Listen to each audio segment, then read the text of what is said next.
Okay, let's go ahead and get started. We've got a few things to talk about. I'm sure a few people are going to be joining us here in a few seconds. But time is money, so let's get rocking. All right, so before we get started, this is the first of many to come of our MasterMind series. The MasterMind series is really more focused on helping existing clients as well as potentially new clients who are looking to use offrs.com, or quite honestly, who are just interested in learning about best practices across the industry. We hope to bring a lot of great content and primarily driven from not only the data that we see on our side as a vendor in the industry, but also the conversations that we've had literally with hundreds of agents across the country. Myself and a variety of other people on our team have been traveling the country, meeting with different brokerages and agents, seeing what's working, what's not working, and we're compiling this into our MasterMind series, which also will complement our roadshow as we visit many cities across the country to learn more about what is working out there in the industry, how we can obviously improve and offer more value, but more importantly, how we can share it with you. This is obviously not a sales presentation. It's mostly about thinking about how we're going to improve what we do and how we offer to our clients, but more importantly, hopefully drive a lot of thought on your side as well on how you could potentially make some adjustments and improve how not only you use offrs.com, but more importantly, what you're currently doing in your day-to-day operations. If you have any questions, please post in the questions box, and I'll get to them as we get to the end of the presentation, or if it's apropos, I'll go ahead and hit those questions during the presentation if I'm on that specific topic. There are going to be a lot of questions asked. I'll make sure I repeat them and answer them. And for those of you who might have agents or brokers who are working with you that are not attending today, we will be recording the presentation and posting it on our YouTube channel, and I'll make sure I get it out to everybody who signed up for this webinar as well, for those who couldn't attend today.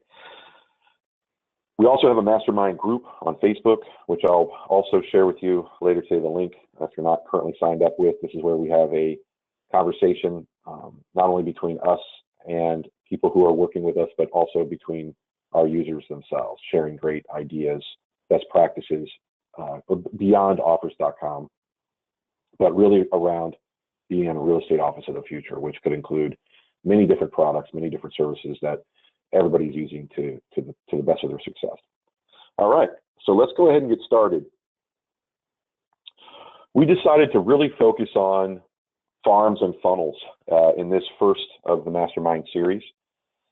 We're going to talk a little bit about how we see farms and how we see farming in the current day and age, and then more importantly, how that correlates to funnels. If you're familiar with conversion marketing, we're going to talk a little bit about conversion marketing and what best practices are aligned with that in real estate, but also in other industries, and kind of how farming has become really a version of conversion funnels. And this is a part of the process of what we've discovered over the last few years working with agents, but more importantly, this is the architecture of how we've built our product. And I think in general, how most brokerages today are seeing how they're going to drive new listings and new business is farming and building out funnels. So let's go ahead and get started. First and foremost, I'm going to kind of cover a lot of the basics. Some of you may already be familiar with what we do at offrs.com and how we work, but I think it's important just for us to kind of really quickly gloss over that so that nobody here is lost. A lot of you that are attending the webinar may not be too familiar with what smart farming is. So I'm going to go ahead and kick off and talk a little bit about smart farming, and that will roll quickly into the conversations of today. So smart farming and farming in general is probably very obvious to most of you. It's an industry term. Farming is really about picking a geography like a neighborhood and making sure that you are building relationships with each and every property owner, growing your brand, and hopefully being first in the door to get those listings when and if they decide to list their home. A lot of agents have used farming to great success in how they've built a business. In fact, I think most people that are listing agents are required, at least at some level, to do some sort of farming in order to be successful. And so what we discovered a long time ago is that farming is inefficient, it can be very expensive, and the math doesn't add up. The cost per acquisition of a listing exceeds what you typically would make on a commission deal. And so farming has become more and more expensive. A lot of that's been driven by a lot of new agents coming into the industry. And so you have less and less listings to commoditize on.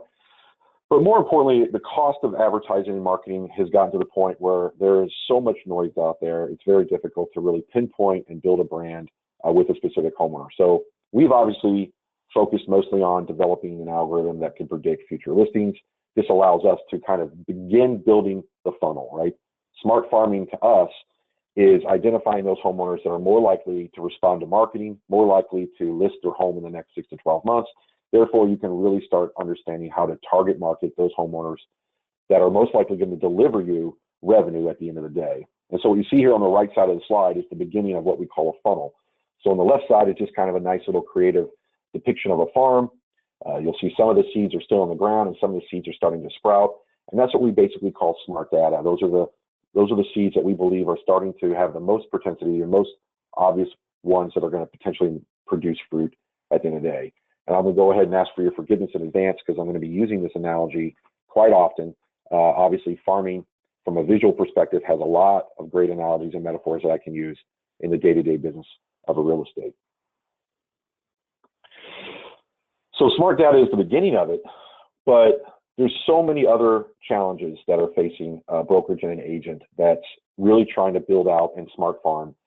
The first and foremost is there's still thousands of properties that they have to kind of get their head around and deal with. If your farm is large, you still have to deal with a very large number of properties. So how do you really go after that and start attacking it? How do you really start building out that funnel when you have thousands of properties? And if they're high scoring properties with an algorithm, how do you start working those properties to start forming your funnel? Most agents and brokers have very limited time and focus, so it's extremely hard for them to kind of get into the groove. Unfortunately, farming is very much about flow and about making sure that you have a system in place and you repeat and rinse and repeat and rinse and repeat until, of course, it delivers fruit. So we're going to talk a little bit about how to maximize the time and focus on farming. And there's a handful of listing opportunities which might present themselves, but again, even that becomes a very a challenging component of farming, is making sure that you're focusing on the right leads and how do you nurture that lead to a listing. A lot of agents don't understand the complexity and how many touches that are required in order to turn a lead into a listing. Leads come from a variety of places. Not every single lead is the same, and so you have to understand the lead source, how it ultimately got into your funnel, and then how much work it is at that final finish line to turn that into a listing.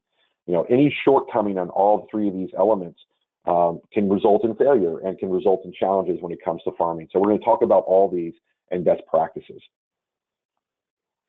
But the first step before we get into best practices and walking through smart farming is to set expectations. A lot of agents and brokers who kind of engage in farming that have not been doing it for quite some time always start off with a little bit off expectations. They might have high expectations because they've heard about it in another webinar or a seminar from a coach. But the reality is that we basically manage 5,000 farms for our customers. We get data from 5,000 different territories across the country, and we see the results of what farming can do. And so when we're speaking from this presentation, it's not from my opinion, it's from the data that we've gathered from all of our clients on an ongoing basis to really understand what's working, what's not working, down to the numerical value. And what we see pretty standardly, and what a lot of times agents don't necessarily appreciate, is that farming takes time. And we'll talk a little bit about the timelines that what you can expect when developing a farm, but absolutely time is your biggest enemy here. You're not going to start farming an area and within days start seeing listings sprout up. The metaphor holds true. The reason why it's called farming is because you plant seeds, you water those seeds, you provide sunshine, maybe a little fertilizer, and ultimately it will produce fruit. But it does take time, and we're going to talk about time frames in a minute and what our data shows. Not all seeds will produce fruit. That's an obvious one, but sometimes you have to state it. Even though we leverage smart data, if you take, for example, a farm with 1,000 seeds, only 300 of them will be identified as seeds that have the highest potential to bear fruit, and only a few of those will actually bear fruit, 5% turnover in most areas. So you're not really talking about a dramatic amount of success when you're farming, at any point in time. The goal is really to build a sustainable farm that produces fruit on an ongoing basis. It's not a windfall of fruit that suddenly appears on one day. And this is important to understand when we start talking about details in the next few slides. The other component and what we find out is data is not perfect. And we're going to talk a little bit about data, but I want to make sure that people understand that the only thing that really allows us to build out a farm with today's technology and today's marketing channels is you have to start with data. You have to know who you're marketing to. You have to have information about them, whether it's their email or phone number, or you have to target them on Facebook or Google, et cetera. So data is really important to start off as far as really understanding who to target and how you're going to target them. But at the end of the day, it's not perfect, meaning that data can be wrong. Data can be a little bit off. And so you have to accept the fact that sometimes you're going to deal with bad data, leads may not turn out the way they are, or emails, phone numbers, things like that. There's going to be bricks in the road. You can't focus on the details and the weeds. You have to kind of commit to a system and go through that. And nobody knows this more than I do. I mean, we license data from 20 different providers, very reputable companies that are household names, and still not all data is perfect. No process, no results is something that we found pretty much over and over. As I toured the country so far, and brokers and agents that I've sat down with, I was surprised how little of a process exists in most brokers I went to. And developing a process is not a difficult thing. It's very easy. In fact, I'm going to propose a process at the end of this presentation that many of you might say, oh yeah, we could implement that pretty easily, or some of you might already have it implemented. But I was shocked about how much a lack of processes were in place. So understanding who does what, who has roles or responsibilities. And even though the tasks were very remedial and very simple, if they're not done, then there's never going to be results. And then finally, agents can be frustrated. Everybody is when you're kind of taking on a new system, taking on new technology. Nobody likes to use software. Nobody likes to sit in front of a computer all day and try to figure stuff out. And so this is another element for a lot of those brokers and or teams that are on the call right now that are under our roof program. Expect agents to be frustrated for the first 30 days. A lot of it is alignment of expectations. A lot of it is alignment of how to use the tool and best use it for their systems. But ultimately, we're trying to integrate into their day-to-day, marketing and sales efforts. So a lot of people try to take on too much too soon. And I think it's important for you to kind of take a step back, look at the components that are going to integrate best with that agent, and walk them through component by component on what's going to really give us the biggest bang for their buck. Ultimately, frustration is part of it. Farming is not easy. There's a certain amount of anxiety and trust that has to be present in any sort of business development. And ultimately, you're going to have to, if you follow the system, you're just going to have to have faith that it will ultimately produce fruit. Just like looking at a big plot of land where you plant seeds and you water it, you have to trust that at some point, some of those seeds will turn into fruit that will bear food that you can obviously, at some point, take advantage of. All right.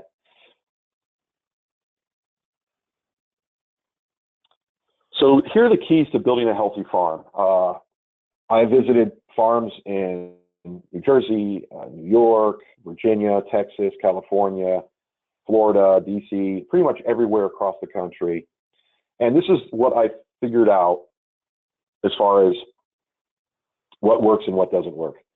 So the keys to building a farm, the keys to building a healthy farm is you have to change your mindset on leads. The first and foremost, you can't think of leads in the same way that you probably have thought about in the past. So you can't think of leads as buyer leads, stuff that you get perhaps from Zillow or Realtor.com. You can't think of leads that you're going to get from your friends as referral leads. And you can't think of leads that are coming through your website. You have to kind of change your mindset on leads. You have to kind of understand that not all leads are created equal, and certainly not all leads come from the same source. So that really means that all leads have to be treated a little bit differently so that the expectation on what a lead is and what it can become can follow into your system. And another component is some leads demand high attention, high investment, and some leads demand nurturing. So we're going to talk a little bit about that. Everyone you connect with has value. This is another component that I've had conversations with agents across the country, is that they don't view leads that don't turn into listings quickly, they don't view as valuable, and that's just not the case. With farming, every single property within your farm has value. Whether they're listing their house for sale in 30 days, 3 years, or not in the foreseeable future, they all have value for a lot of reasons. One, they are a great way to build out your referral network and to build your brand. The more people that like you, the more people that will talk about you, the more people that will refer you. And driving leads is just as much about introducing you to people who live in your farm as it is about getting listings. Another component is being able to meet everybody in your farm is really the game that you want to win. If everybody in your farm knows you, is introduced to you, and they might come through a variety of marketing channels that are out there, you can turn those leads into your sphere of influence, and that sphere of influence can ultimately be what I consider your best farm that you can create. The most ideal farm, the healthiest farm that you can create is a farm that is full of people that are in your sphere and not full of people that you have to market to on an ongoing basis to introduce yourself. That people who know you by first name basis or know your brand are going to be a lot easier to connect with, a lot less expensive to nurture, and ultimately you're going to be one more degree closer to winning that listing. So just as much as we try to turn those seeds into plants that will produce fruit short term, we're also trying to nurture this farm so it'll continue to produce fruit long term. The other component to building a healthy farm is committing to the system. Farming is not, like I said, a short-term play. You have to commit to the system, meaning that you have to put a system together, you have to look at the math, look at the data, and follow the system to the T. You can't turn it off and on, you can't start and stop it, you need to ultimately commit to the system. Now, if your system is limited by budget and time, then make sure that you choose a system that's going to fit your budget and timing. If you don't have a lot of energy to put toward it, then dial it down and really shorten your farm or focus on those things that you're going to actually be able to do. The other key component is understanding your budget. Farming is a long-term play, meaning that ultimately you're trying to get revenue ahead of cost by getting listings. But in the first few months, as you're starting to build that farm, as you nurture that farm, your budget, will start to matter once you get to month 6, month 12, et cetera. So you want to make sure that you're investing for the future and understand how your cash flow is going to play into that. We're going to talk a little bit about that today, but we're reserving most of our budget talks and how do you plan out your farm for the next episode in the series. And then finally, probably one of the most important things that I saw that were gaps in most farms that I visited was you have to define roles and responsibilities. And whether that's defining roles and responsibilities solely for yourself because you're the single agent, that's fine, but you have to understand that you're responsible for X, Y, and Z, and you have to make sure that those tasks are complete. If you're working with a team or you're working with a multi-tiered team where there's an ISA or a marketing assistant, you've got to make sure what components are being done by who so that you actually have a working farm that is actually delivering. People are doing what they need to do to nurture the farm and then ultimately producing results. All right, so this is really now into the meat of the presentation. We've kind of talked about what I've learned in the past few months talking to different agents. I've talked about what the challenges were, where there was a lot of gaps. But now we're going to talk about the two things that were the biggest takeaways. And of course, these are pretty big ideas to talk about, is number one, capturing leads, and number two, converting leads. And so really what we're talking about here is that when you really dial down and you really get into the details of why some agents have very healthy producing farms and other agents have farms that are not producing what they expected to produce, these are the two primary reasons in my data and my research that I found really drive the difference between a farm that is not producing and a farm that is. So we're going to start off with the first one, capturing leads. And so the first thing I wanted to do before kind of getting into what it means when I say the challenge is capturing leads is I wanted to kind of do some research and kind of discover, not just from our data, but go outside of our data and kind of understand a little bit what's causing this. Why is capturing leads one of the failure points of roofs? Well, what appears pretty obvious to me, now that I look at the data, it seems obvious, but not necessarily obvious to most anybody unless they look at the data, is that there's a very short window from the time a homeowner has a thought in their mind of thinking about listing their property for sale, and when they actually contact or begin contacting actively real estate agents, or at least asking their friends or looking online, whatever means they look to find that agent. So by compressing and having this short window, it poses a challenge, meaning that if there's only 4 to 6 months between the moment somebody is open and willing to talk about their home being sold to when they actually make a decision to list or talk to an agent, that's a very short period of time that you have to market to that homeowner. And so this is why being first in line or being early to the scene is so valuable. Because if you're waiting till month 4 or 5 to communicate to that homeowner and they don't know you exist prior to that, there's a very slim chance you're going to win that listing. That listing's already been bought or won by another agent. And second thing I saw in our research and kind of our data is that this window of opportunity is very vacant, that most agents are not taking advantage of this window of opportunity. So you have this kind of double-edged sword. You have a very short period of time, but between month 0 and month 4, there's little or no marketing that's being done to most homeowners, primarily because either they're not showing up yet as a potential lead, and they're not engaging with most marketing. So this homeowner hasn't gone on Zillow or hasn't reached out to agents or hasn't done anything to provoke any sort of marketing toward them. So the marketing they are receiving is usually it's very rare that they receive marketing. If they are receiving marketing, it's typically something like passive marketing, like a direct mail piece every once in a while, et cetera.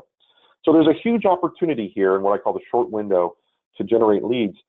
But it's important to understand what it takes to actually insert yourself into that window, become the first in line, and what best practices are being used out there in order for you to take advantage of it. And obviously, it all begins with smart data to identify these people ahead of time.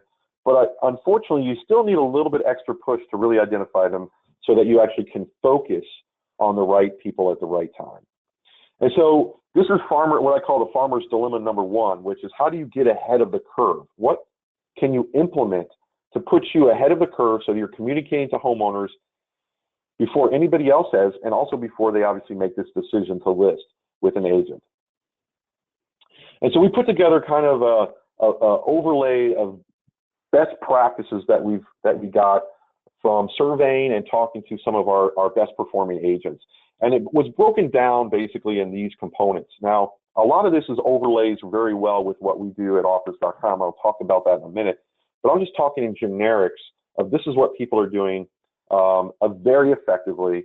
And so having a program in place, and this is the kind of the beginnings of building a system. If you don't have these components in place, you might consider thinking about just having at least an element of conversation about each one of these. So active prospecting has to be happening. There's no doubt that if you're not actively prospecting way ahead of that curve, you're not going to be in the game. You're not going to be on the field to play in the game or even win the listing. So what do I mean by active prospecting? That you're going to have to actually be hitting, these homeowners with some sort of prospecting to kind of draw them out. When they're on day 0, when they're like, I'm thinking about listing, they need to be hit with that marketing, that advertising right off the bat. The problem with a lot of the passive marketing that typically is done by agents is it's not provoking thought. It's not provoking a reaction or what we call engagement. And so that's why, of course, with offrs.com, we've chosen 2 primary channels to do active prospecting, which is phone and online ads. And so this is an active way to provoke people clicking on an ad and engaging in some sort of conversation online, or with the phones, the actual survey campaign that actually actively prospects these homeowners to discover which ones are potentially thinking about listing. Now, realize when we actually do get a hand raiser who's saying, yeah, you know what, I think I am thinking about listing, many times that's in month 0 or even before month 0. And so we're still getting it very early in phase of them deciding on what they're going to do, but you are positioned at the right time versus in month 3 and 4, you might be too late to the game. And lead capture is another component that we found that a lot of agents were missing. And this is one of the reasons why we developed smart sites. And also, of course, our tool itself allows you to enter in leads. But the online prospecting, you need to have some sort of lead capture in order for you to get their information and to start building out your funnel. And so a lot of agents were missing this component. And lead capture, especially with online advertising, is an absolute must. Unfortunately, your website may not do what you need to do as far as capturing somebody's information because maybe the call to action is not there, or maybe it's more focused on people who are looking to buy a house and not necessarily speaking to somebody who is specifically looking to sell their house. And a lot of marketing is too aggressive too. A lot of marketing is too aggressive. You're marketing to somebody who's not necessarily ready to talk to an agent, but they're thinking about selling. So remember, it's a very soft sell in the beginning. So lead capture is important because you want to get their information first, and then you can start your drip marketing at that point.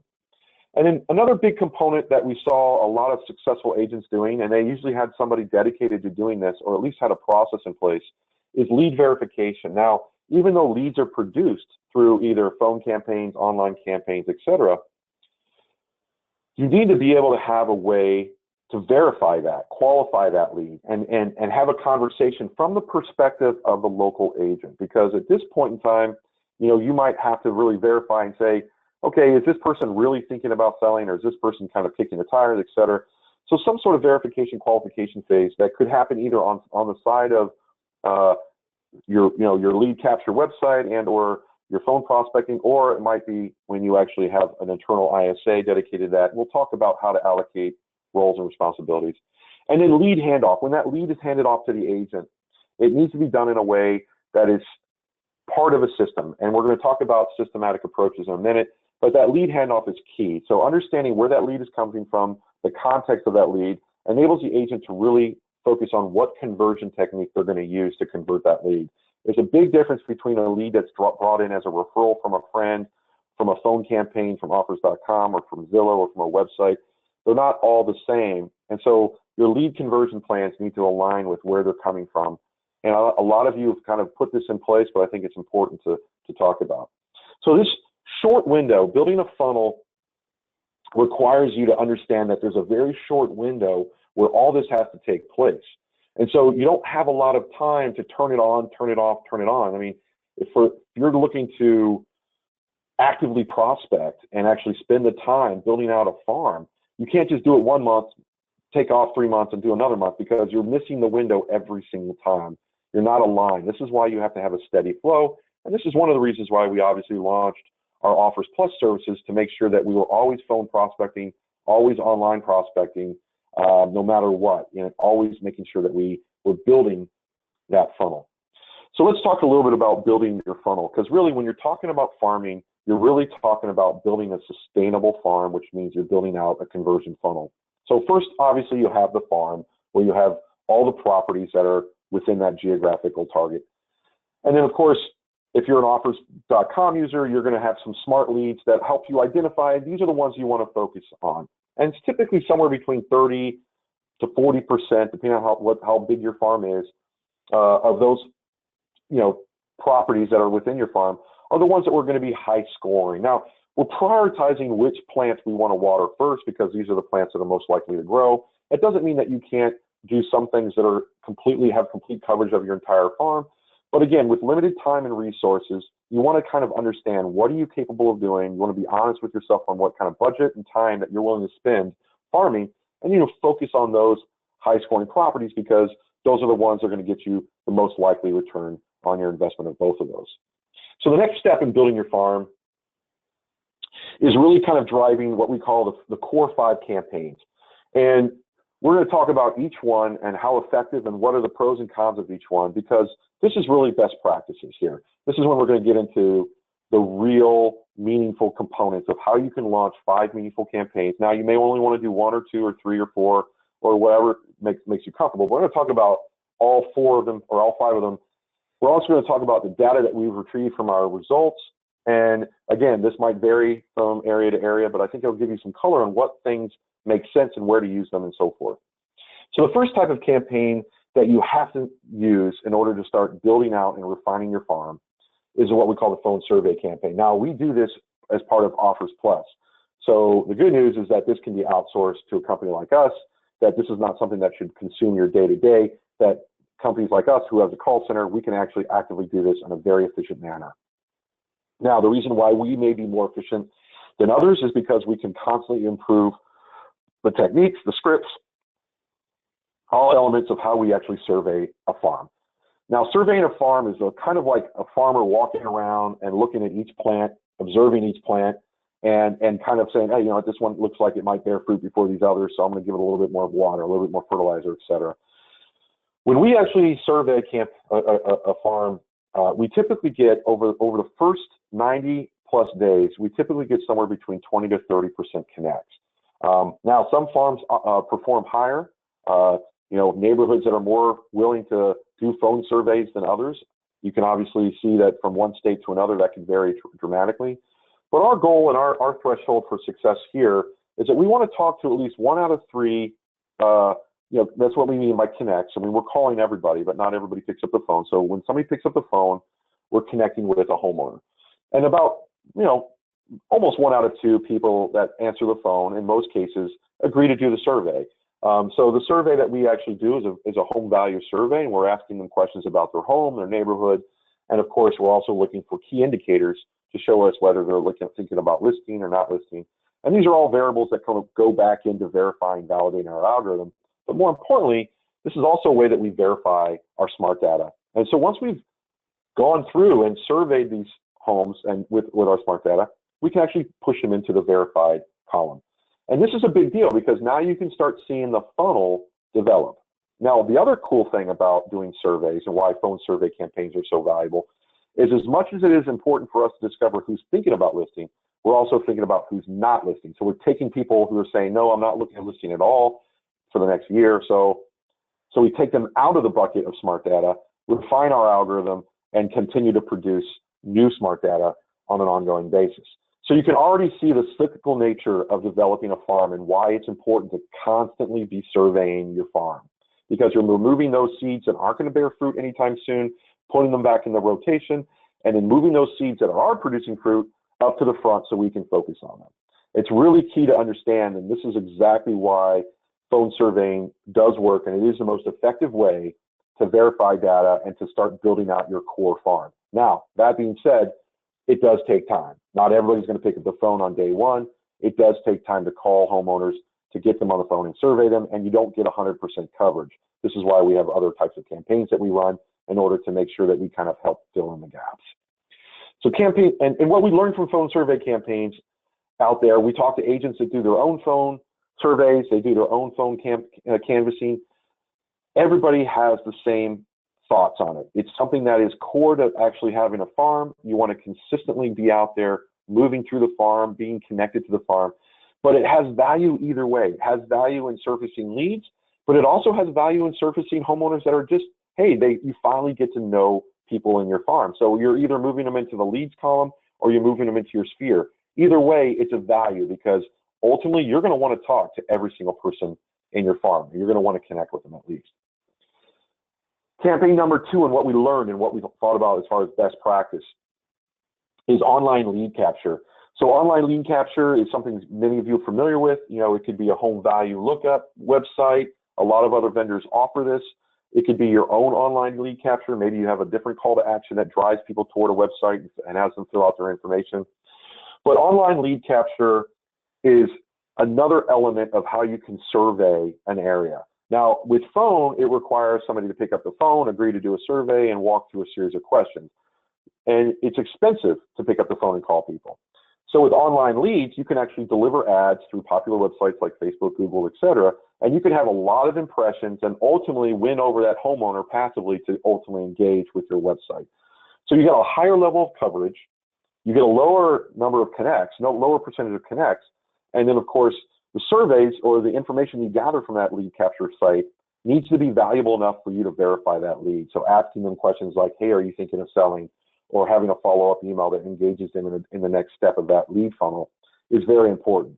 But these two things, the online lead capture and the phone surveying, is the two biggest components of starting to build out your funnel. And this is one of the reasons why we obviously do it for our agents within Offers Plus.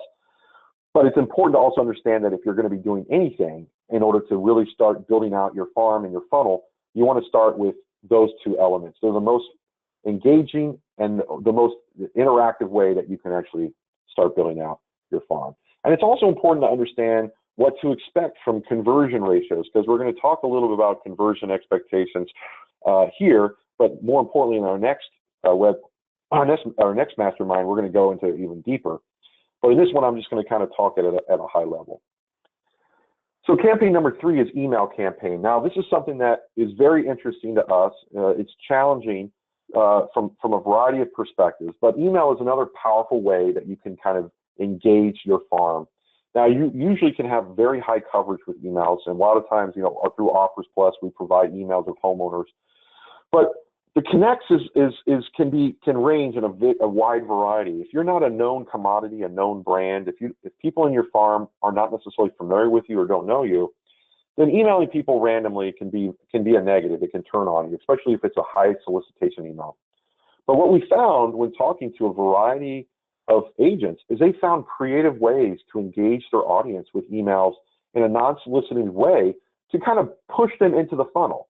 Now, they might come in at mid-level funnel. They may not necessarily be a qualified lead, but again, we're embracing the fact that anybody in your funnel that gets to know you, that you connect with, has value. It may not have high value right now as a listing, but think of every single person in your farm connecting with you has value, because again, they can be part of a referral network. They can be part of somebody that can introduce you to other people.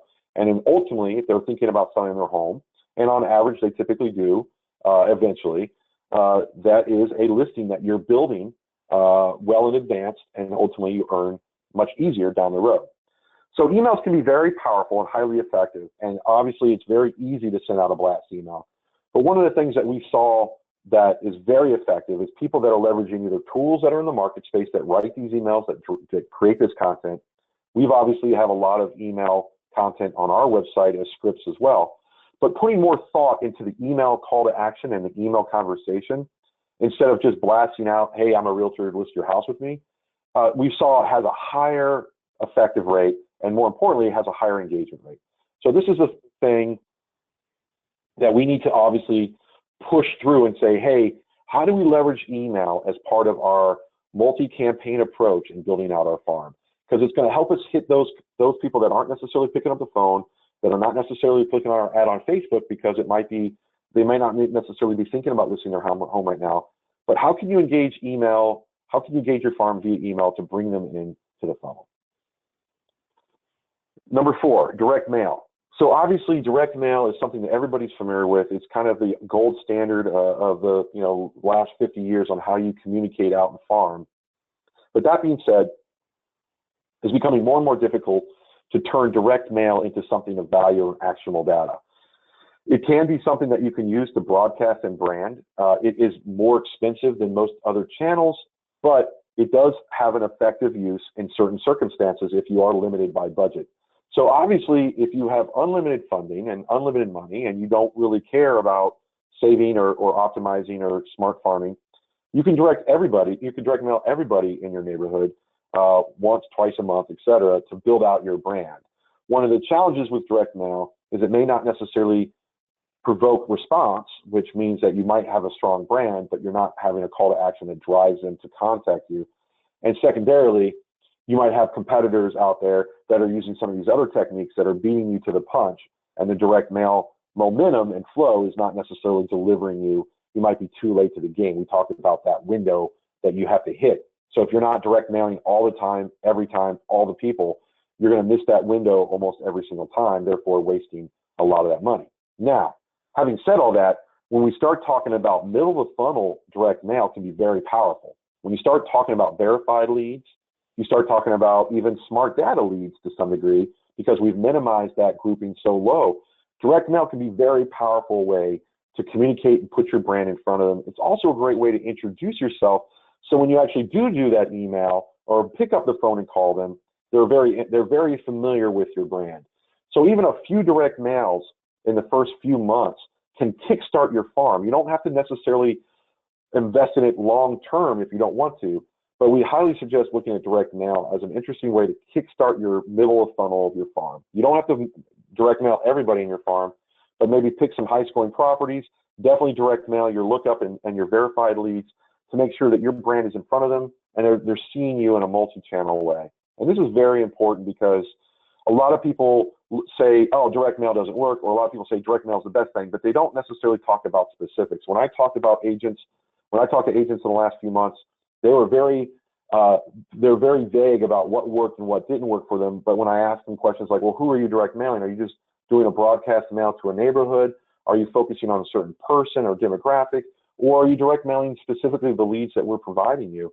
And a lot of times the answer is, oh no, we just do everybody, or we do this part or that part. And it wasn't really based on data, it was just based on what they've been doing in the past. So I also encourage you to look at direct mail as a very effective way to hit those low-hanging fruits, those verified leads, and hit them more often in that short time frame, that window that we talked about. Because if they see your direct mail 5, 6, 7 times within that window, you have a higher chance of winning that listing than if they see your direct mails 5 or 6 times over the course of a year, because you've already missed the window when they make a decision. And number 5 is voicemail campaign. This is something that we've discovered to be very powerful. A lot of agents want to introduce themselves, and they want to do it through their voice and through phone, but they don't have necessarily the bandwidth or time to call everybody within their smart database, or maybe even can't even necessarily follow up and keep on top of the verified leads. So voicemail campaigns is something a lot of people are taking advantage of, but not necessarily, again, focusing on those people and the right message at the right time. Dropping a mass voicemail to everybody saying the same thing can be an effective way to remind them that you exist, especially if it's your sphere. But when we're talking about verified leads or smart data leads, the tone and the context of how you do a voicemail campaign is very important. And so what we need to really think about when doing a voicemail campaign is making sure the message matches where they are in the funnel. If they're a smart data lead or if they're a verified lead, you need to really focus on what are they going to want to hear, what call to action is going to provoke them to go to the next stage in that funnel. And so this is really what it means when we're talking about this short window of time frame where you have to get in front of the agent, in front of the homeowner, and you have to build your case and work them through the funnel quickly. It requires a multi-channel approach. We're moving them from their farm to smart data to either an online lookup lead where they've gone online and responded to your ad, to a verified via phone survey, and then quickly get in there and ultimately move them through the funnel. And so all 5 techniques we've seen work very well in certain circumstances, but they need to be focused and they need to be specific in the areas of the funnel that are going to be most effective. You know, you can sit back and direct mail everybody in your farm, but if you don't do that consistently, it may not be effective. You can sit there and not direct mail people in your verified leads, which would only cost a few dollars a month, a few, maybe more than that, but like 50, 60 bucks a month. It's a very small investment, but you're direct mailing people that are high likely to list. So them seeing your brand, them seeing your marketing can have a huge impact for very few dollars. And so this is about using and being smart about when to use your budget at the right time, the right message, moving these leads through the funnel. And this is one of the things I saw right off the bat when talking to agents and brokers, specifically ones that are in our roof program, where we're doing a lot of the smart data, lookup and verified leads. So we're building that funnel in partnership with them, but they're not necessarily engaging in a lot of these other techniques that they could be doing, the voicemails, the direct mails, the emails, and so forth, to introduce their brand that would only complement what we're doing. And this is important to understand. So let's talk about how long it takes to build a farm. We talked about what it takes to build a funnel, the 5 techniques that you engage in and we engage in with you in order to start building out that funnel. Now, you can obviously see it does take time. So how long does it take to build a farm, to develop that healthy funnel?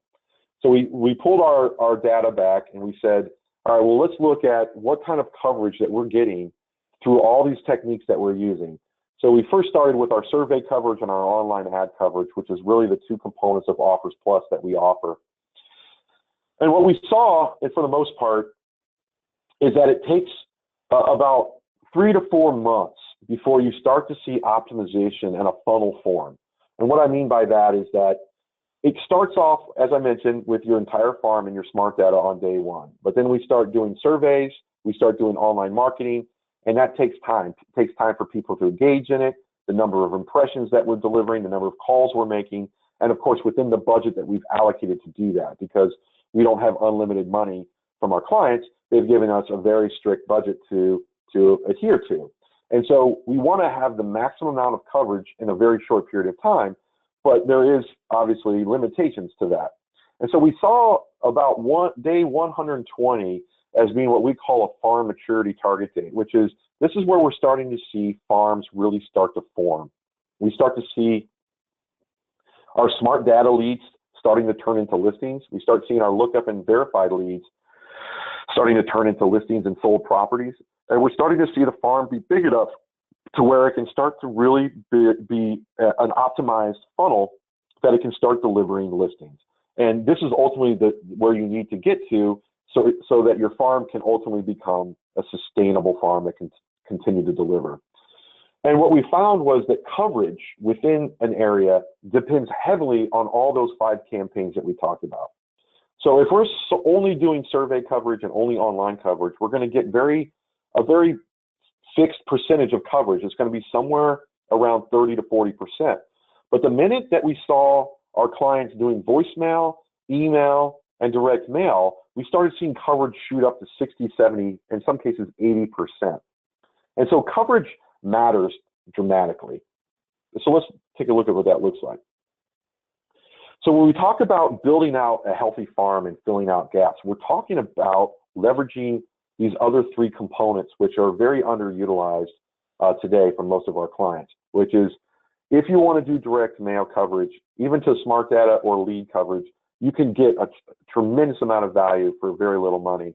The voicemail as well and email as well. Now, as you know, we don't provide direct mail today. We do provide the addresses, we provide the target list, but you have to find a third-party vendor. Now, we have partnerships with direct mail companies. If for whatever reason you can't find one that suits your budget or suits your needs, please reach out to us. We can help you connect with a direct mail company and put you in a program. They can do the creative, they can send it out, etc. It's not something that we are good at. We're not a direct mail company, therefore we don't pretend to be, thus we don't deliver that. It tends to drive the price up and the value to the customer down, which is not our goal in life. So there's many, many direct mail companies out there that we can choose from to actually help you execute this. The voicemail and email components we do include in our product set. And so you can record voicemails right into our Sphere module. You can send emails right to our Sphere module to really get out there and start helping you build a healthier farm. And you can see that it's a little bit different than our coverage that we get with our phone campaigns and from our online campaigns, because those are very consistent. We're calling territories every single day. We're online advertising to territories every single day. But the voicemails, direct mails, and emails don't go out every single day to the same person. So you want to sporadically push those out at a consistent time frame, again, to booster your farm up 60, 70% coverage, which again accelerates the time frame on you developing a healthy farm and a farm that produces results. So I hope this makes sense, because what I want everybody to understand, again, some of this may be obvious to many of you, but I've presented this to multiple agents and brokers across the country, and there was a little bit of an aha moment, because I think sometimes if you don't understand the philosophy and the goal and what the ultimate objective is, it is hard to kind of tactically come up with plan of attack. And so the bottom line is the first biggest challenge that we have that we've talked about so far is that short window, that gap that we want to make sure that we hit that that homeowner with multiple marketing channels in a very short period of time. And now you can see through this graphic how we could do that through 5 different powerful channels that can connect to those homeowners. And when you combine all 5, you have a very good chance of beating everyone else through the door, but more importantly, hitting that homeowner with some sort of marketing in that time frame, that 4 to 6 month time frame before they make a decision on which agent to go through. So now we're going to go on to number 2, and we're going to quickly go through this. We're going to quickly go through this, the challenge number 2 that we talked about, which is conversion of leads. Now, conversion of leads is extremely important. Now that we've actually built out a healthy funnel and we're delivering leads, how do we deal with the bottom of the funnel? This is the most important component. How do we really convert these leads? Now, these leads are coming from a variety of sources. So the challenge that we saw, and this is based on our research, is that we looked at a variety of marketing techniques. And what we found was this, is that the conversion of leads is completely dependent on the number of touches from the agent to the homeowner. And that's the one statistic that we found to be consistent over all other things. How beautiful the postcard is, or how great the online ad is, or how awesome your website is, or when did you call them.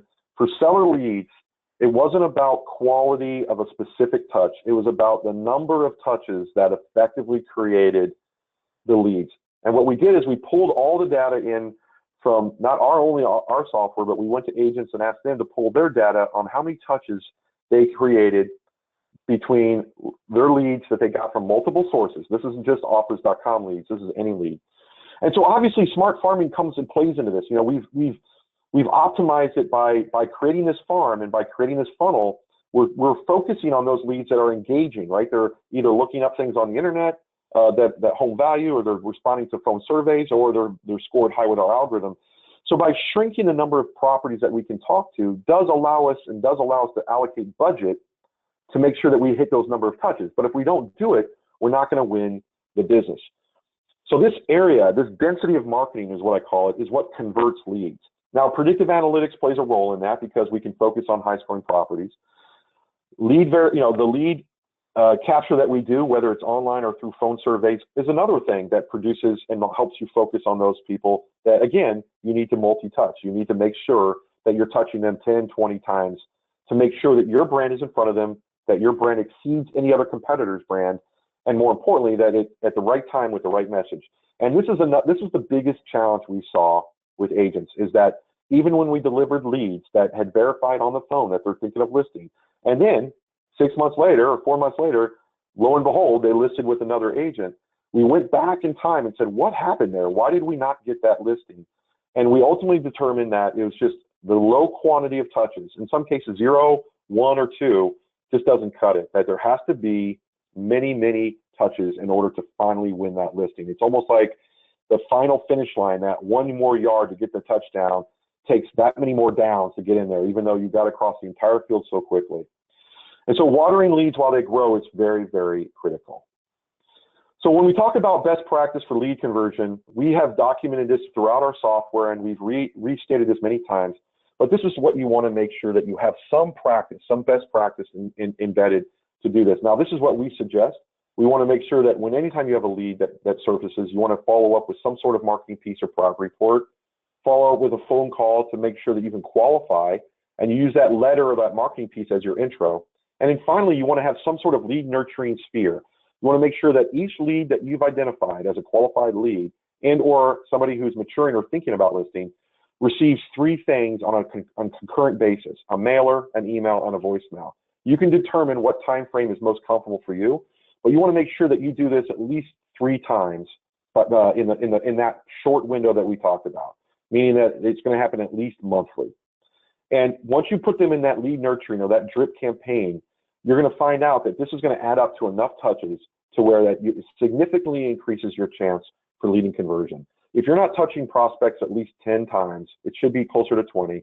But if it's not at least 10, you're missing out on those leads that are going to end up being listings at some point. Now, I know a lot of you that are using our system find there's a lot of lacking. Obviously, Offers is really mostly focusing on smart farming and building funnels for lead gen, but there's obviously missing pieces. We don't do everything. We're not a CRM company, so we've integrated with a lot of CRM companies. In fact, most CRM companies we can tie into. So if you don't currently have one, let's figure out a way to get one. I mean, HubSpot has a free version up to a certain number of users. There's a lot of options. A lot of these are actually, there's a lot of free options. There's a lot of quality good options that are low prices, and there's a lot of more advanced ones. But if you don't currently have a lead system or a CRM system, and you feel that Offers is not offering you some of this lead nurturing stuff that we feel is best practice, then let's integrate the two. Sometimes building a system requires 1, 2, 3 different components in order to really make it work. And then, of course, we highly encourage you to set up lead nurturing. Now, within the Offers platform, we do offer sphere marketing. We do offer a lot of the things that we talked about. And if you're diligent, you can obviously use our light-based note-taking CRM that we have within our software. But a lot of agents that have had the best success with our product set, especially when you're dealing with multiple agents on a team, are using a more sophisticated CRM and tying us into that. And we're almost done there, so I appreciate your patience, but I want to get through this. So finally, the biggest component of failure was roles and responsibilities. When I went in and asked the simple question, hey, who here is responsible for qualifying each lead and making sure that leads are being contacted? And who here is responsible for actually building the relationship and closing the deal? A lot of people were kind of looking at each other, not sure exactly where the line in the sand was drawn. So the most common reasons of failure that I found, again, not necessarily specific to Offers, but in general in all lead gen programs, is that there's no or minimal lead follow-up. A lot of times they'll try twice, maybe 3 times, and they give up. And unfortunately, that's just not how it works, because that window of 4 months, if you're reaching out thinking that this person's going to make a decision in 7 days, and you call them 4 times, and on day 8 you say, screw it, it's not a good lead, you're absolutely wrong. That lead is valuable until month 4, month 5, month 6. You beat that to the death for those 4 to 5 months, making sure that your brand is in front of them. And again, it doesn't have to be an over solicitation. It could be a high solicitation in the beginning to qualify it, but once you figure out that it's not somebody who's making a decision right away, you put them in your sphere nurturing. The other thing that we saw was there wasn't a consistent marketing program that was building on the multi-touch. A lot of people do drip emails. A lot of people might do top of the funnel direct mail. Some people do phone follow-up, but there was no consistent marketing program that did all of the above. That picture that I just showed you that had all marketing components all in one process is really critical. The other component is no marketing assets. They were missing a lot of key things. They don't have voicemails to do voicemail drops with. They don't have ads to put on Facebook or Google for remarketing. They don't have the direct mail pieces to do the middle of funnel reach out.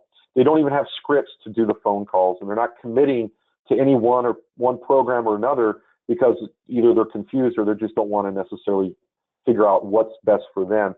This is a big deal, and I'm going to talk about that in one more slide. And no internal process to support farming. Farming is not complicated. In fact, with Offers Plus, we do a lot of the grunt work up front for you. It's not a complicated process, and nor my intent here is not to overcomplicate it. It's to keep it simple. You just have to have a process you can follow. You just have to walk through, do the step by step and make sure that you keep it going and get to that flow. And then, of course, lastly, I've talked about this in the beginning and the end, is that farming is not off and on. It's not an off and on process. You can't start and stop when you're not busy. I saw a lot of agents. I'd ask them, well, when was the last time when was the last time you were effectively farming? Like, oh, I was doing it last month until I got some leads, and then I was busy doing open houses. I was busy traveling. I was busy doing this, and then I'll start farming again next month. And it just doesn't work that way. It's like leaving your farm and not watering, not fertilizing, and you come back and expect the plants to be, to be blossomed. It doesn't happen that way. Your farm is going to die. The plants will dry out. Your seeds will die. You'll have to start all over. So when you do commit to farming, make sure that you have the time and budget to make sure that you're always farming. And this is one of the reasons why we focus so hard on smart farming within Offers Plus, because we know agents don't necessarily have the time and energy to do it themselves. So at least there's something happening behind the scenes on an ongoing basis, that when they go on vacation or they're doing open houses or they're worrying about closing this deal or that deal, that there's farming that's happening, that we're continually looking and making sure that we don't miss those windows of opportunity. And finally, one of the things I wanted to leave everybody here with a to-do item, and we're going to talk more about this in our mastermind groups next time, is what you need in order to be a smart farmer. What do you absolutely have to have as far as marketing assets and processes? Now, many of you might have these things, but realize you have to have these in the context of a seller lead, in the case of a listing lead. So you might have a great website, but it might be speaking to buyers looking for a home in your neighborhood. You might have some great postcards, but they may not be speaking to sellers. They might be speaking to a different kind of an audience. So make sure that you kind of put together and start itemizing which of these marketing assets you have and which ones you don't have. And it's important to understand how easy it is to execute once you have these assets in place. Now, if you don't have these assets in place, you literally can do most of these at little or no cost. A lot of these are available through direct mail companies, already have templates. Launching an ad on Facebook or Google, we have templates. There's other templates that are available within Facebook and Google that you can leverage. A lot of this stuff does not cost you any money. It's just about you deciding what's your brand and what's your call to action, creating consistency, having all these marketing assets in one place, and then allowing your agents and or you to start using these in your farming. And then putting together your process for your weeklies and your monthlies. It's that bottom line, is creating a consistent program. Your weekly follow-up phone calls, it only takes you an hour a week to follow up with leads on the phone. Weekly mailers, it takes you 20 minutes to pull down a list and send it out a direct mail. Your monthly voicemail drops, it takes you 3 minutes to record a voicemail and drop it to thousands of people. Monthly emails, monthly online ads, all these very minimal effort, but they all play a huge role in farming. You might not see the impact on day 1 or day 10 or day 30, but I can tell you that the consistent branding, the multi-channel marketing will start to pay huge dividends in month 4, month 5, month 6, you'll start seeing the results of your farm producing fruit. And then finally, one of the most underutilized things that I think a lot of agents believe they're doing, but they can do way more with, is their database, their Swier. Uploading your Swier database into a tool like ours or into any tool and start marketing them, making sure they understand that you're the expert in the area, making sure that they will refer business to you. If they're looking to buy or sell, they'll contact you. Be creative with your Swier marketing, but make sure your Swier database gets uploaded and start doing some of the basics that we're talking about. Because one of the things that can help you bridge that gap while you wait for your farm to develop is driving business through your Swier. I tell that to every single agent. If you want now business, work your Swier hard for the next 90 days as we develop your farm. And that's the perfect balance of what I consider a solid seller lead gen program. So in conclusion, before I get to the questions here, so if you have questions, if I provoked any thought, please go ahead and post your questions. I see a bunch of popping up, so I'm going to go ahead and hit them in a second. But in summary, smart farming is really a commitment, which is a very key component to say. This is not about off and on short-term stuff. It's a commitment on building a sustainable funnel or farm, which ensures your lead capture in the window and the budget needed to multi-touch campaign for lead conversion, meaning that there's that window of opportunity that we have to capture. We have to get in there and make sure that we are communicating to that farm effectively with a multi-touch, multi-channel approach. If we're not doing this, this is the minimal stuff that we have to do. If we're not doing the minimal stuff, we're going to lose every time. I can't tell you how many conversations I've had with agents who insist our program doesn't work, even though it's created billions and billions of dollars in commissions, not because through Offers Plus or offers, because we are doing what farmers do and have done for years. It's phones, it's direct mail, it's online ads. It's all the components that have been proven to work. It's just done in a much more efficient manner.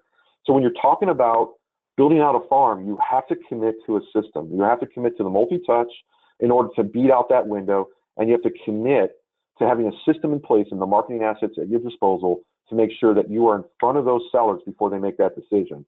And I can't stress that enough, and that's one of the reasons why I wanted to focus the first mastermind on making sure everybody, before we get into the weeds and start getting into the details and start putting together really fine-tuned processes that we can execute on, that you have your farm in place, that you have your systems in place, and if you don't, let's make sure that you do.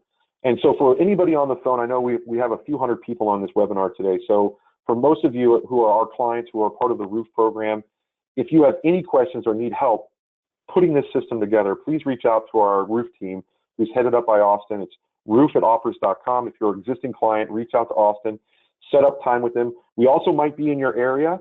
So if we're in your area, we'd love to come by and do a session right there with your team in your office, do what we've done with other teams across the country, learn what you're doing that's working, that's not working, refine the process. And if you're not a client, because I know a lot of you have joined us that aren't necessarily clients yet, if you want to learn anything more about what we do here at Offers, you can obviously email our main line at info@offrs.com. You can set up a demonstration, learn more about what we do as well. So all right, I appreciate everybody's time so far on this webinar, and I know I'm going over a little bit of time, but I told myself I'd get through at least the main one about an hour. I'm a little bit over, but I hope that a lot of you have learned a lot. Some of you might be thinking, hey, I learned some, but I'd like to get into depths of this.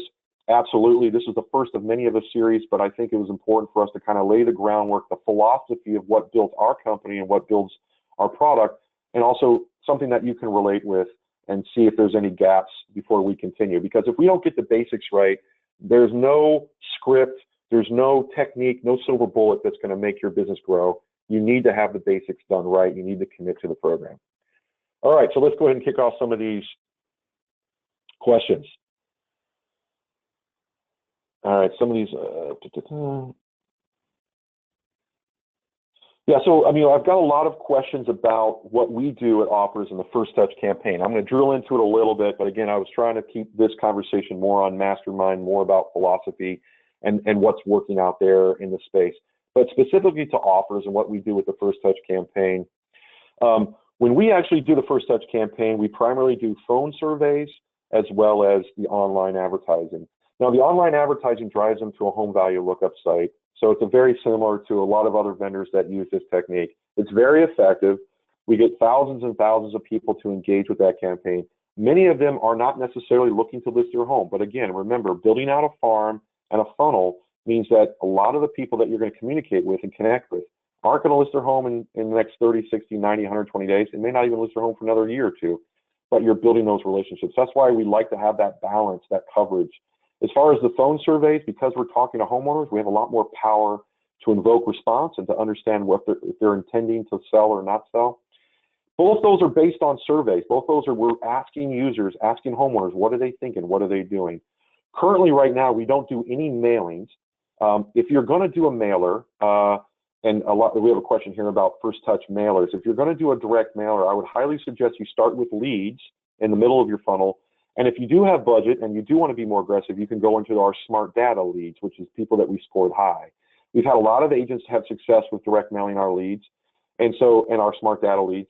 And so this is something that you want to put in rotation right away. And it could be a very easy call to action back to your smart site to find out what their home value is, or it could simply be a branded direct mail piece if you want to push your brand with a nice call to action to call them when they're ready to list. Whatever really suits your branding, but you could certainly start with the home value to drive them back to your website, or make it simply a branding piece. But again, like I said before, having more things going into that funnel, having more people engaging with your brand is the game. There's only a limited number of people in your farm, and the game is to get to all of them in some form or fashion. Obviously, you want to get to the ones that are listing first so that we can start building up that revenue. But just because they're not looking to list in the next 6 to 12 months does not mean that it's an invaluable lead. It's just a lead that's further up the funnel that continually needs to be in your sphere and nurturing.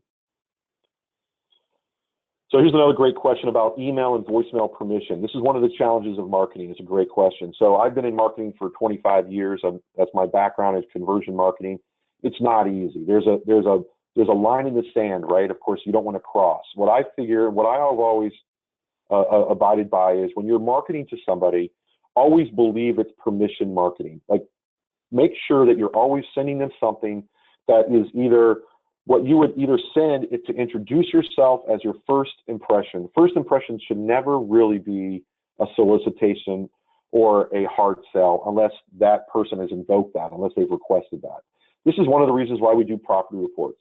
This is one of the reasons why we talk about sharing neighborhood information or leveraging nonprofits or other businesses in order to introduce yourself and to build out your referral network, or even leveraging other people that may know of somebody else.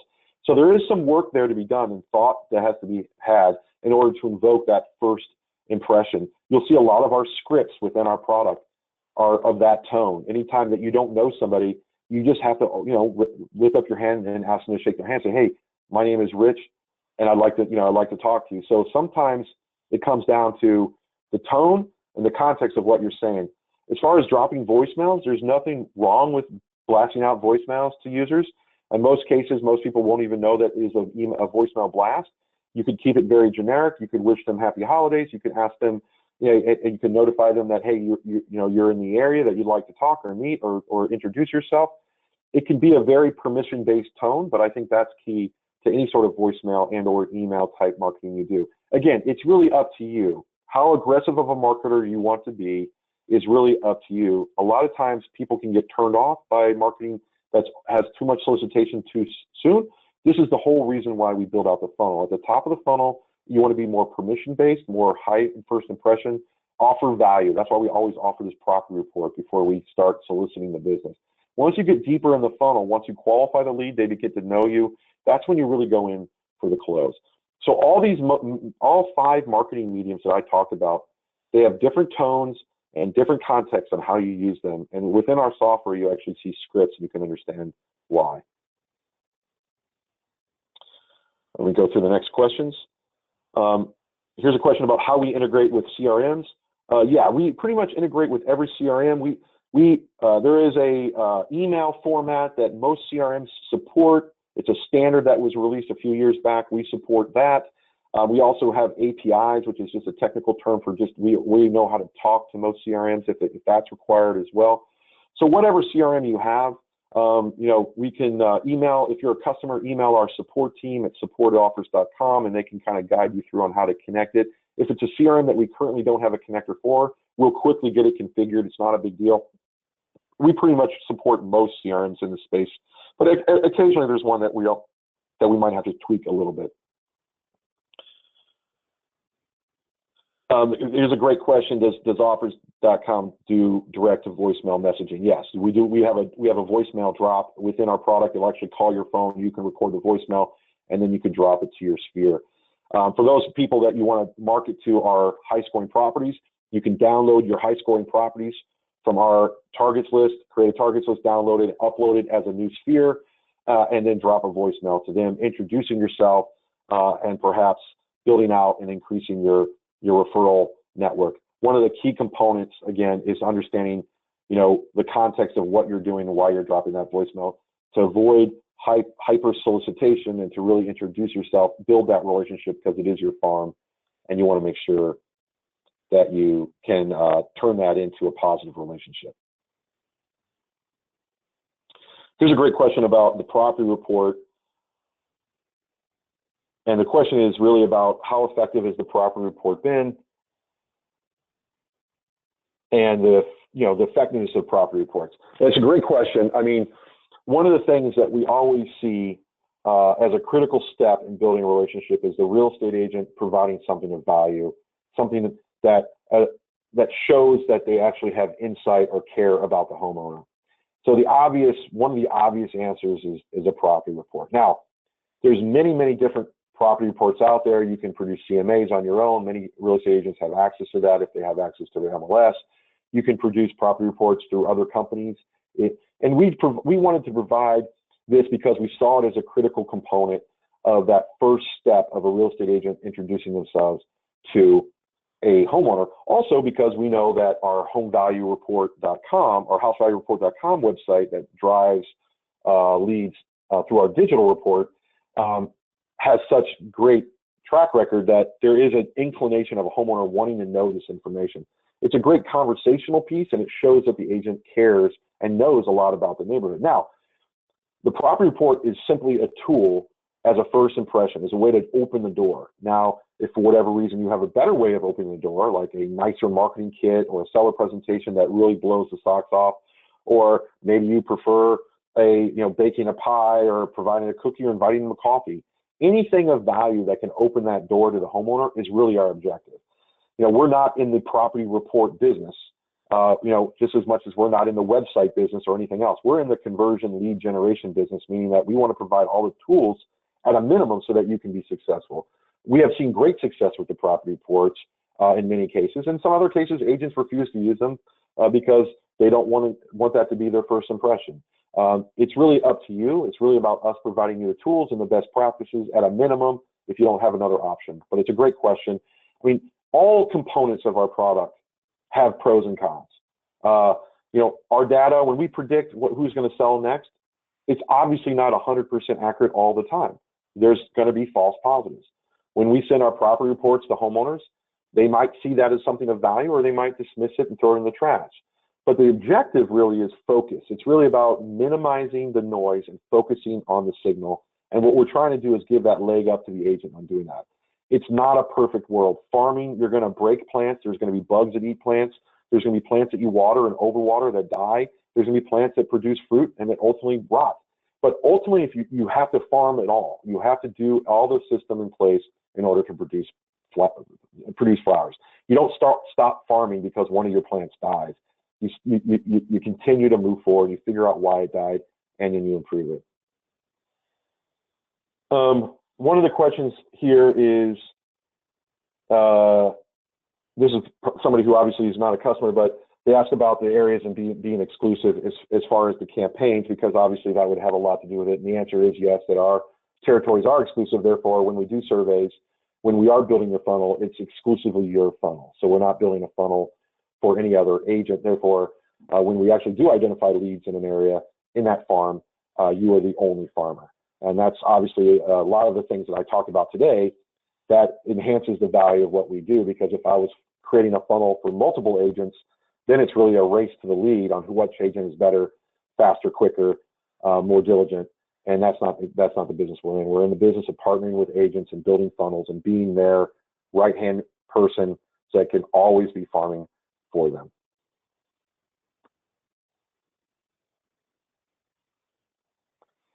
One of the things that we talk, I have another question here. some of these are support questions, so I'm going to skip through some of these things.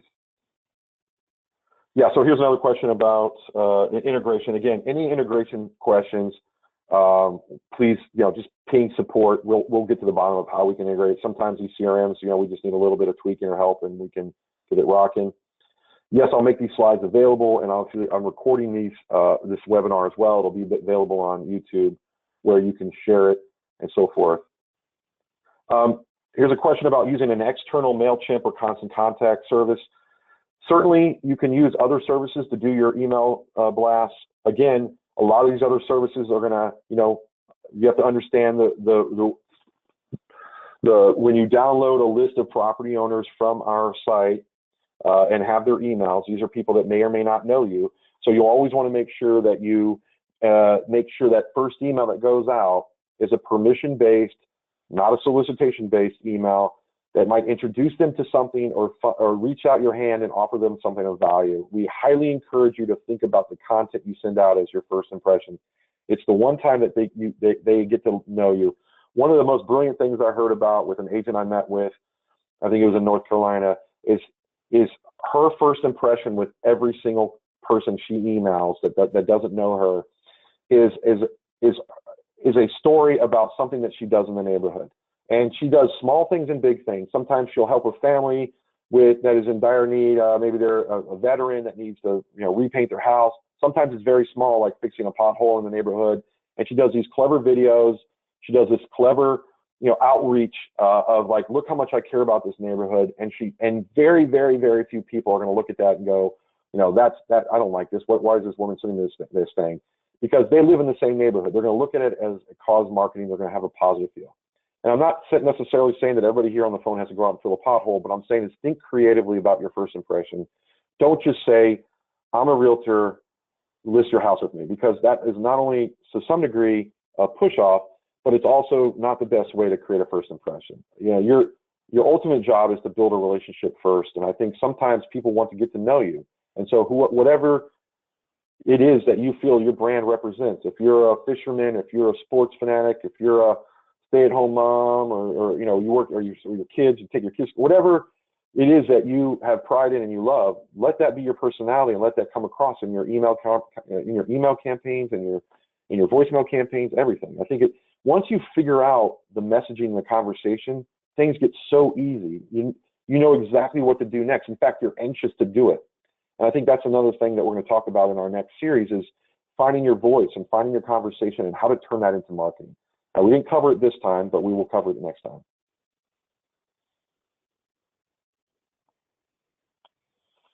Here's another question about weekly emails that promote open houses, events, etc. I think it's a great idea to become the expert in your neighborhood and vocalizing what's going on in your neighborhood in the real estate market. But find some sort of angle or hook. We're talking about this in our next session when we talk about turning your voice into marketing. But ultimately, what you need to find out is how do you make it entertaining and fun? It could be something that could be a mix of things. It could be you have one article about some funny story that happened in the neighborhood, and then on the right column you have a link to all the open houses. Hey, if you want to come by and have a cookie and a coffee, come see me at one of these houses one of these days. If you want to meet me, think of yourself as a pseudo celebrity or personality that you have to build in order for people to really like you. And that's ultimately the game here is you need to be able to go into your neighborhood with confidence. People refer you, people know you, people want to talk to you. You have to and the only way to do that is to be yourself. So find out what your voice is and make that dominate your newsletter. Don't make sales dominate your newsletter. If people want to come to an open house or want to find a real estate agent, they're going to come to you because they like you. And so your information will be on that email. Just don't make it the focus. It's not that hard to find out what's going on in your area and to leverage that as part of your core marketing.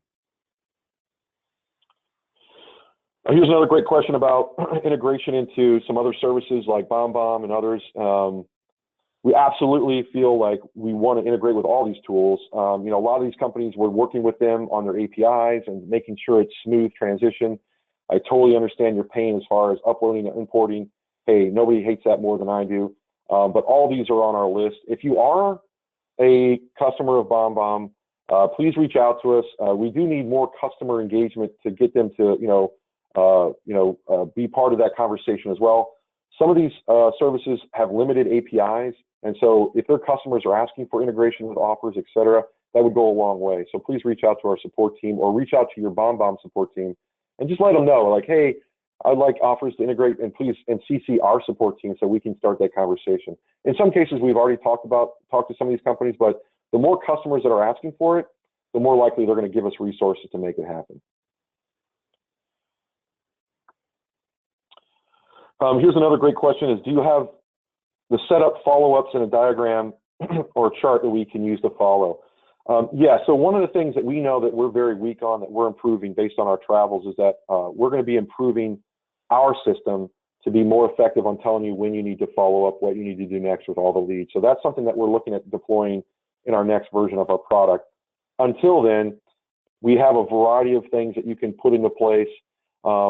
Obviously, if you don't have a system or a CRM that you can program into that, your lead follow-up system, one of the things that you can do within our system is set up reminders and make sure that you set those reminders to do the next step.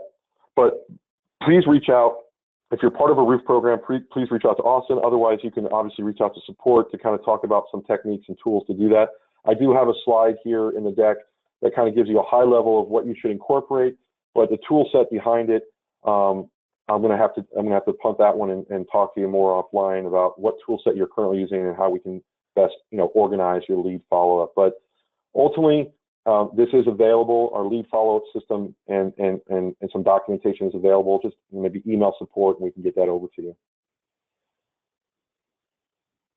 Here's a great question about, do you have examples of voice and email scripts? Yes, and they are in our product. If you go into the email side, the voice scripts they're not integrated into the product yet, but if you email support, we can give you a document that has all the voicemail scripts. I'll go ahead and give you kind of my go-to, and what works very, very well is that align your voicemails with holidays, which is a great thing to do. Again, building goodwill into your community.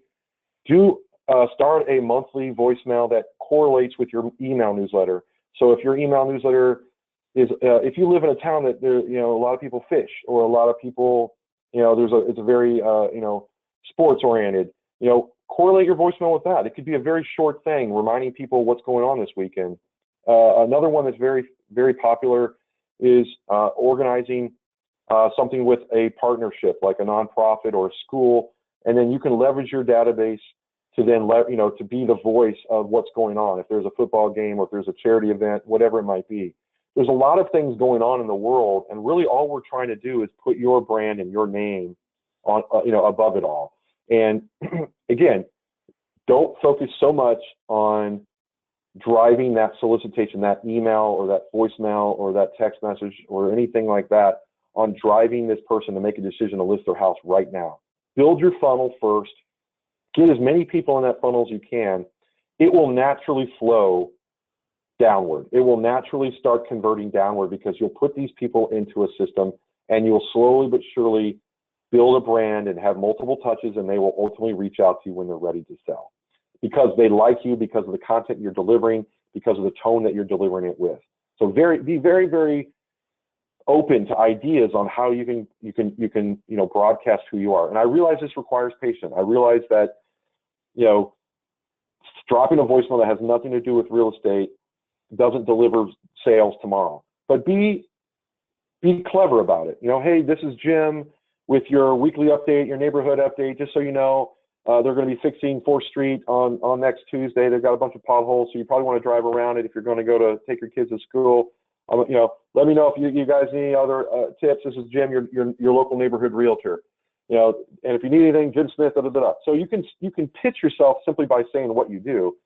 People want to know you, like you, before they obviously choose you as one of the agents they choose.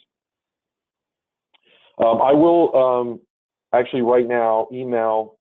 I will attach the presentation right now for you to download, but I'm going to go ahead and email everybody to everybody as well, and make it available to you so that you could print it out and so forth at the end of this question and answer. Here's a question from somebody who's not part of our system, but they asked what the difference between Roof and offrs.com is. I mean, Offrs and Offrs Plus is our product. Offrs Plus is what we do for lead gen. It's our all-in-one lead generation solution. Roof is an acronym for Real Estate Office of the Future. It's really a program. It's for top teams and brokers or agents that have many, many territories that need to put systems in place, that need additional help in organizing what we do. So Roof is really just a program, still using our core flagship product, Offrs Plus, but it's really about building a real estate office of the future, which might go beyond what we do here at Offrs. It's really about integration with existing CRMs. It's about training and supporting their agents on making sure that they can quickly and efficiently execute and roll out our product. And finally, it's about making sure that we integrate with their day-to-day so that leads are getting follow-up on. This MasterMind series is primarily focused on many of our Roof clients that need and have these challenges. When you're talking about an independent single agent with one territory, a lot of what we talked about today is important and relevant, but it doesn't necessarily apply as much when you're as you would think when you have 50, 60, 70 agents trying to deploy this and trying to work them through your system. If you want more information about that, obviously reach out to us, email us info@offrs.com or email the Roof team. We can kind of drill into that. I see a lot of questions here about, hey, we're a client, but we want to learn more about what Roof is, etc.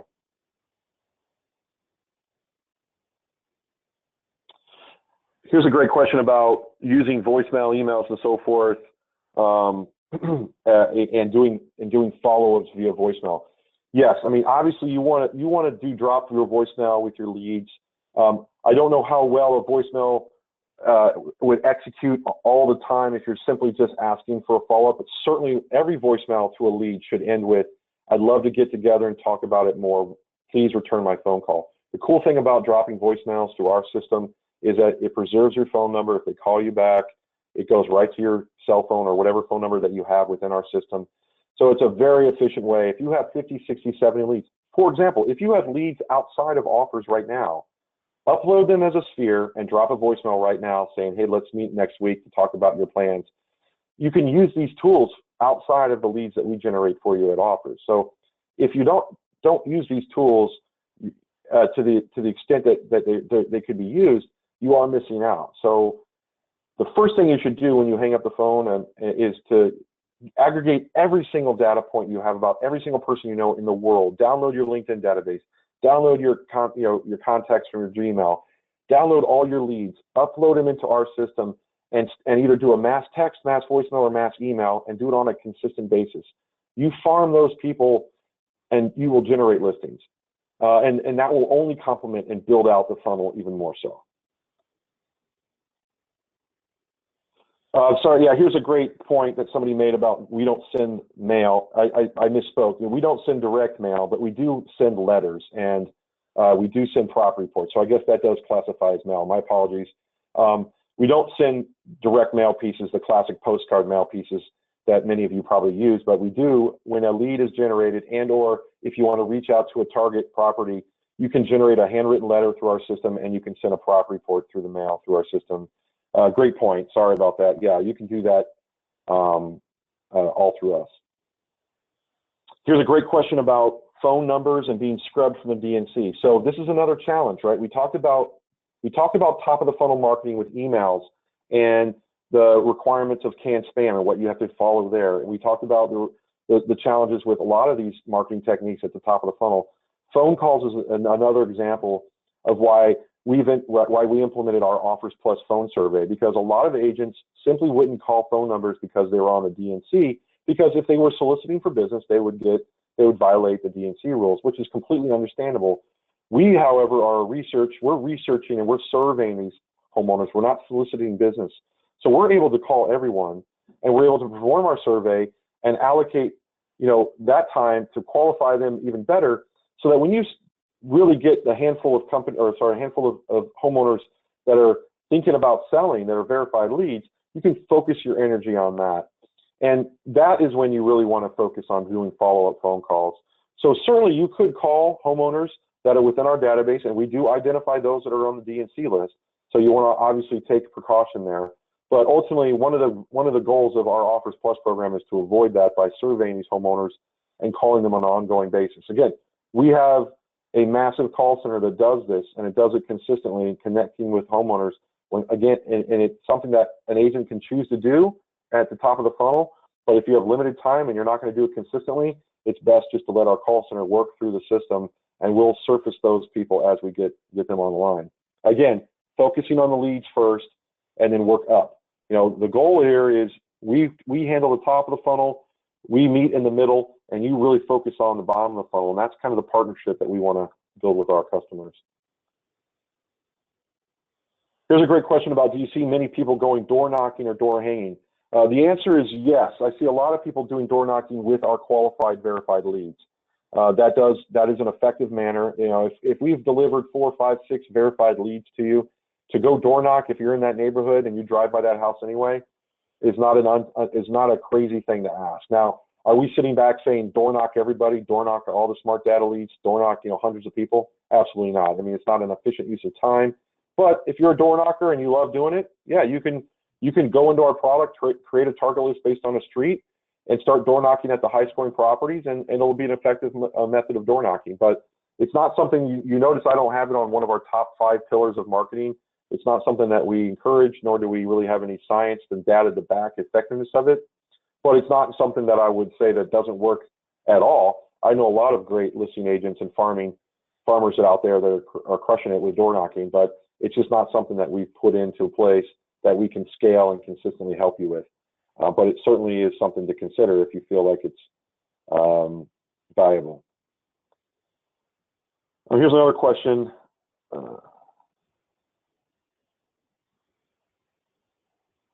There's a couple of questions about our data and about making sure, getting our data in different formats, et cetera. Highly encourage you maybe to email support about those. I mean, I'll go through them, but I want to get through some of the bigger idea stuff before I start answering kind of support questions in detail. So here's a question about the value of uploading your sphere of influence.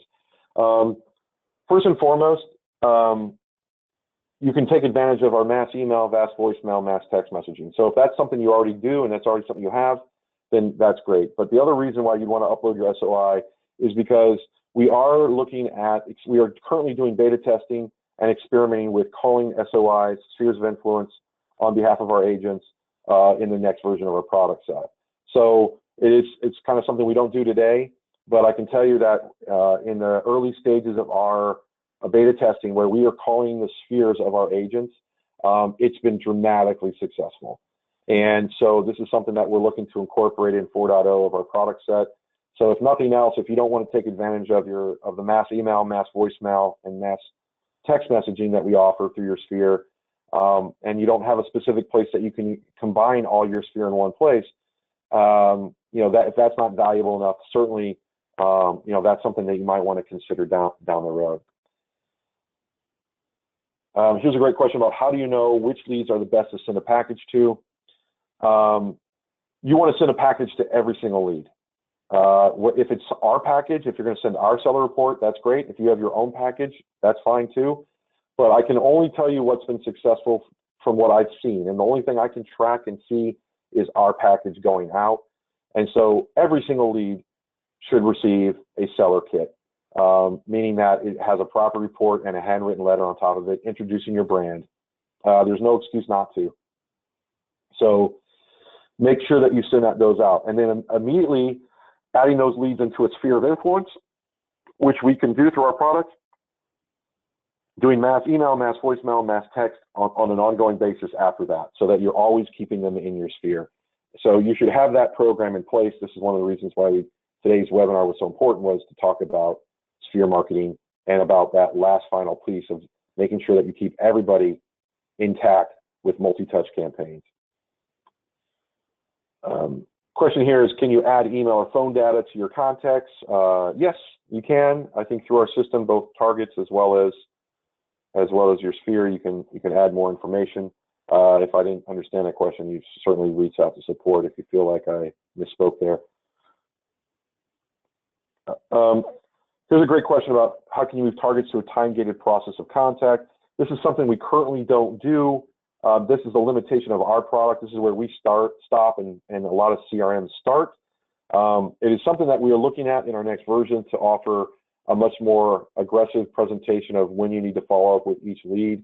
But I'm certain that you're going to find our product limited to what we do as far as lead tracking and follow-up. There's a bunch of different CRMs out there that can provide that information more thoroughly. But certainly is something that is important. Now, in our case, the best way to track through the time-gated process is within the lead section of our product. You'll see that we have 3 phases: first touch, first impression, and first contact. And you can set the status of each lead, and it shows the status bar next to the lead's name. And that's the closest thing that we have to tracking progress of a lead. Is the first touch is where we've surveyed them or they've connected with us through the website. First impression is the first time that you send out the property report with your branding, the first time that they see your information. And first contact is the first time that you speak to them. And at that point, they're really deep in the funnel. You've qualified them. And of course, you ultimately want to change their status to, a hot lead, etc. Here's some more data questions about finding out the age of the homeowners, etc. There is no faster way to do some of this data manipulation. It's a good point. We are looking at more data manipulation for our clients. You'd be shocked how few of our clients really want to be able to manipulate or get in there and mess around with the data. Most of them just want to focus on their day-to-day, but it's something that we're looking at in future versions of manipulating more and more of that data. It's a great point and if that's something that's very important to you, we can also add it to the export of our target list. That might be something that is like a happy medium where you can quickly look at each target and information that may not be available in that target list today. Another question is about our first touch surveys, whether we present any information about the realtor connected to that area. We currently don't do this. We currently do not represent the real estate agent in either our survey or our lead capture. Our primary objective there is to get the information, is to pull information out of a homeowner and not to represent or sell the realtor at that point.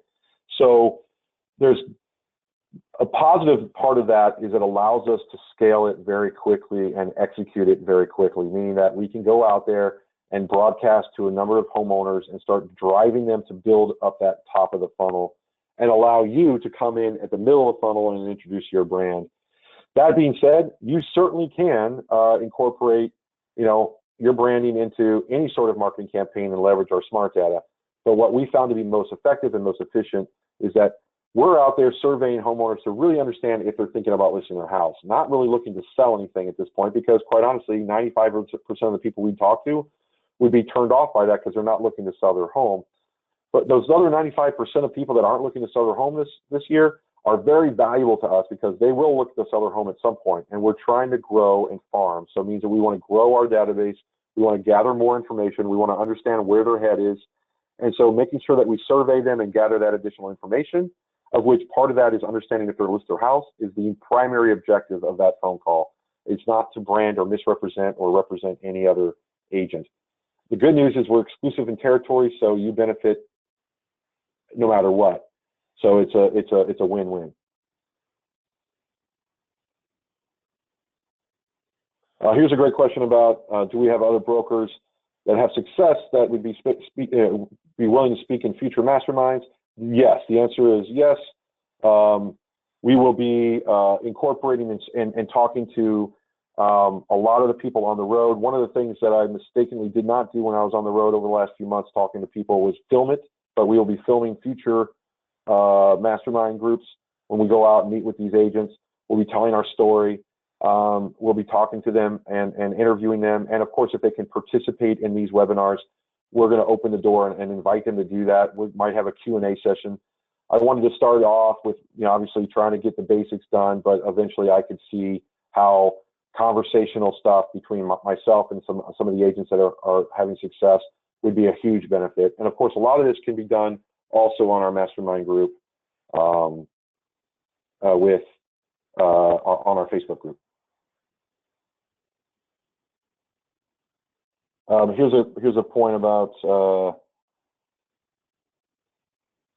The smart page. So here's a question from one of our agents about creating a smart page that is customized to them. I think you can create your own smart site. So email support on that and make sure that I understand what your question is, because I think you're able to do exactly what you're asking as far as creating your own smart site and your own brand on it, and then all those leads from those smart site goes in to you. Again, the question about, does the survey mention the realtor? No, it does not. We're surveying for research, and that's why one of the reasons why we can call everybody and not be worried about DNC is that we're surveying and we're not soliciting on behalf of an agent. Here's a great question about some of the slides I showed costs of what it costs to do certain things. I should have been more clear. When I showcased the cost of some of these marketing channels, these are real costs that what most agents would pay on the open market.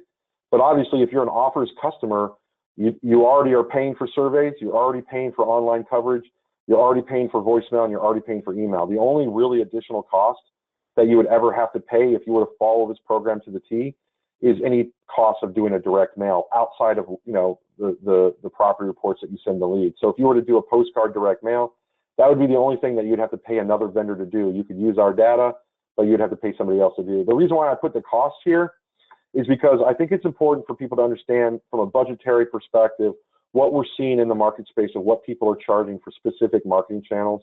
And the next mastermind will cover that in more detail.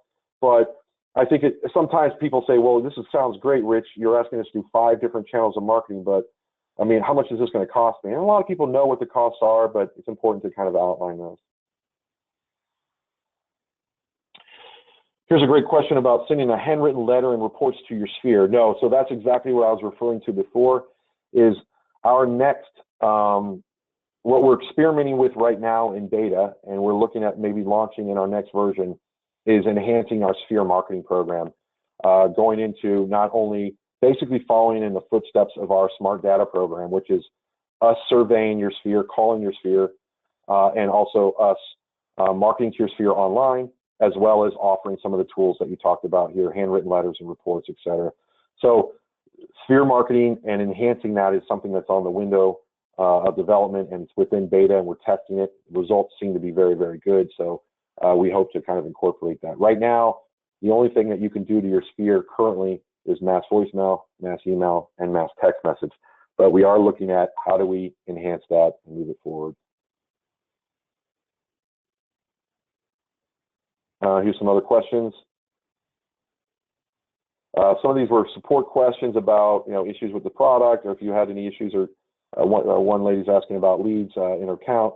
Please email support@offrs.com. It's hard for me to answer this real time because they have to dig into your account, but just any questions like that. If you have issues, email support@offrs.com and they'll get right back to you. You can set up a time. If it's a very detailed issue, you can set a time up with one of our live reps.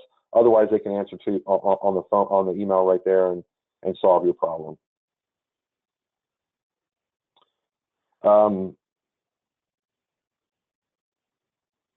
Here's another question about the limitations of our voicemail and email through our Sphere product. We do limit for our basic pricing at 500 voicemails, 500 emails, and 500 text messages a month. If you need to get that raised, email us at support. We'll look at your account. If you've been with us a while, if you're part of the roof program, we'll go ahead and upgrade that, no problem. Just email support@offrs.com, because you might be able to get upgraded at no additional cost.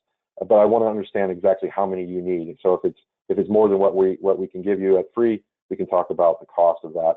Ultimately, we're not making money on any of this, but it does cost money to do voicemail drops, to do text messages, and so forth. So we just want to make sure that we don't it can't be unlimited, because it would cost a tremendous amount of money to do that. So I just want to make sure. So go ahead and email support if you have any questions about raising your limits there.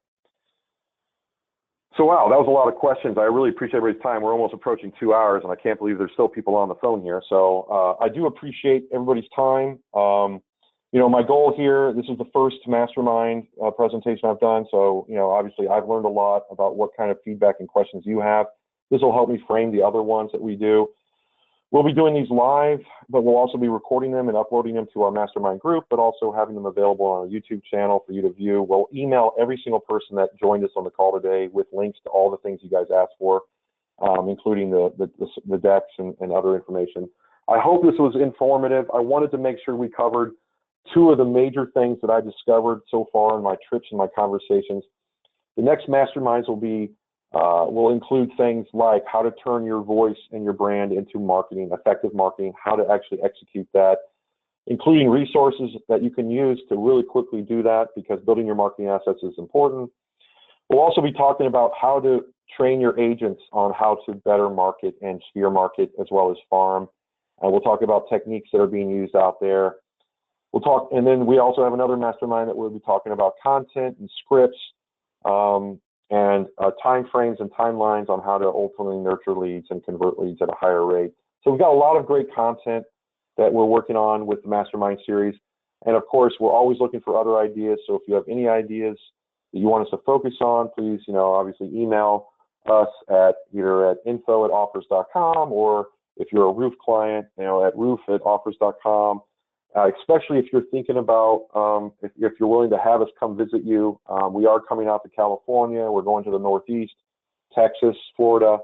So we've got a few more states that we're going to be covering this year, and going out and visiting offices, learning what people are doing and learning what's working, not only to incorporate that into our product set, but also to make sure that we can help in any way to make you more successful. But I want to thank everybody, and I appreciate your time, and have an awesome week, and I look forward to talking at the next Mastermind.